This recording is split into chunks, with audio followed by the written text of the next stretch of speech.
I'm a 31-year-old guy named Jake, and I've got a 28-year-old sister, Lila, who's basically been my mom's golden child forever, at least in her eyes. My dad, not so much. My parents split when I was a teen after my mom, Karen, cheated with some guy she dated back in high school.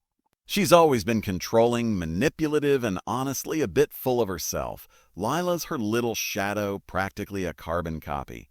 Growing up, Mom acted like she owned me, snapping her fingers, barking orders like I was her personal servant.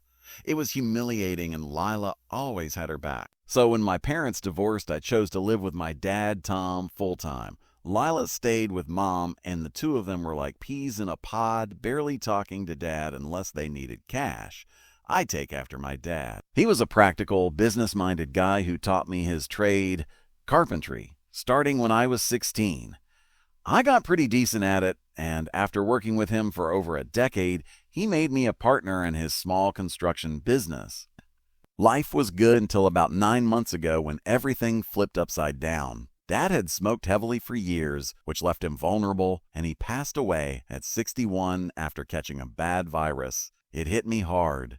I hadn't seen Mom or Lila in years, but we reconnected briefly for Dad's funeral, which was over a video call due to restrictions. Dad wanted to be cremated and buried locally. No fuss, no casket. Lila seemed upset, but Mom, she looked like she couldn't care less. Not shocking, considering the last time she saw Dad, she was screaming that he owed her more money and threatening to drag him to court. He just laughed it off. He'd paid alimony and child support until the law said he didn't have to anymore.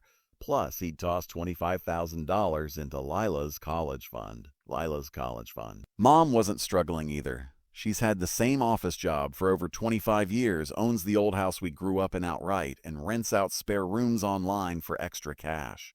After the funeral, Dad's will was read. He'd recorded a video joking that if the smoking didn't get him, something else would.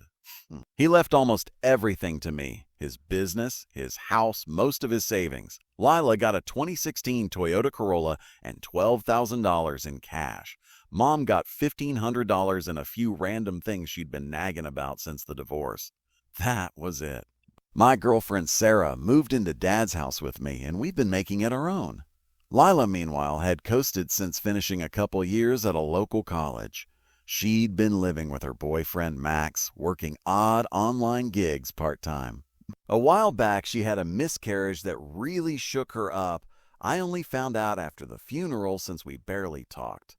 Then, when the pandemic hit, Max's job cut back his hours and money got tight. He pushed her to step up and find better work while he hunted for a second gig. Now she's pregnant again. What they call a miracle baby. One night, out of nowhere, there's a knock at my door. I open it, and there's Mom and Lila barging in like they own the place. Sarah and I exchange a what-the-heck look as Lila starts wandering around, peeking into rooms like she's on a house tour. Mom plops onto my couch, snaps her fingers, and demands a chilled soda. Sarah grabs it while I ask, "What's this about?" Lila's giggling, ignoring me, and then yells from the hallway, "A mama, it's amazing." Yep, she still calls her a mama. Mom finally pipes up, "It's time you stepped up as a brother." I'm like, huh?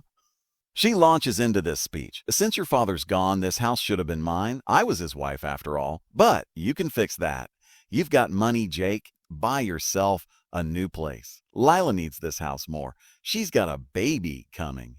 Or if you insist on staying, take one room and pay all the bills until you leave." Sarah and I have seen enough online drama to know where this is headed. I take a deep breath and say, that's not happening. You don't get to boss me around in my own house. I earn my money, and like Dad, I save it for what matters, not your whims. Mom starts snapping her fingers again, raising her voice. "This house is mine, and Lila's moving in. Consider this your eviction notice. 2 weeks to pack up and sign it over." I'm thinking, is this for real? I grab my phone to call the cops, and she lunges, yelling, "What are you doing?" I snap back, "Be getting you out of here." She swats the phone from my hand and tries to smash it, but I scoop it up. That's it. I tell her to leave, or I'll make her. She slaps me hard across the face. I backhand her twice as hard, sending her stumbling onto the couch. She clutches her cheek, makeup smudged, shrieking, "How dare you!" Lila rushes in, arms out, crying, "Just do the right thing, Jake. Be a good brother. I lose it. Me? A bad brother? I've worked since I was a kid while you lounged around, blowing your allowance and stealing my cash to shop. You're a liege. I don't owe you anything. Both of you. Out. Lolly the sobs. Mama, make him stop. Mom hugs her, glaring at me, then smirks. I'll call the cops, and I'll say you hit me first. Maybe I'll tell everyone you threatened a pregnant girl. That'd ruin you. I hold up a hand. Stop. Sarah's been recording this whole time. We've got you hitting me first and admitting you'd lie. How's that look for your job or your little rental gig? Mom's face could have melted steel, but she deflates Yanqing Leela toward the door. Lila throws a fit, plopping onto my porch steps like a toddler clinging to the railing, wailing, "You promised me." I laugh and tell Mom, "This is what your spoiling did." She flips me off, drags Lila up after a struggle, and mutters, "I'll burn for this." I fire back. There's a spot down there for liars and manipulators too, waving my phone. They finally peel out, and I figure that's that. Nope. A few days later, my phone's blowing up, friends, relatives, all mad or confused. Mom and Lila blocked me online, but Sarah could see their public posts.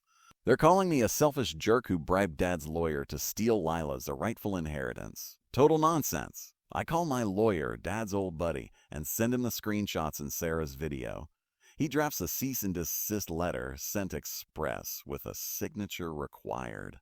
Mom calls me livid the day it arrives. I tell her to retract the lies and come clean, or I'll send everything to the family, her boss, and post it online, then sue her. She rants that it's all for Lila, but finally grumbles, "A fine, keep your dumb house," and hangs up. That night, their posts vanish. Mom unblocks me and posts a half-baked apology, admitting the house is mine per Dad's will, but claiming she misjudged because Lila's pregnant and a desperate. Lila echoes her, blaming Mom and hormones. The backlash hits them hard. Family and friends call them out.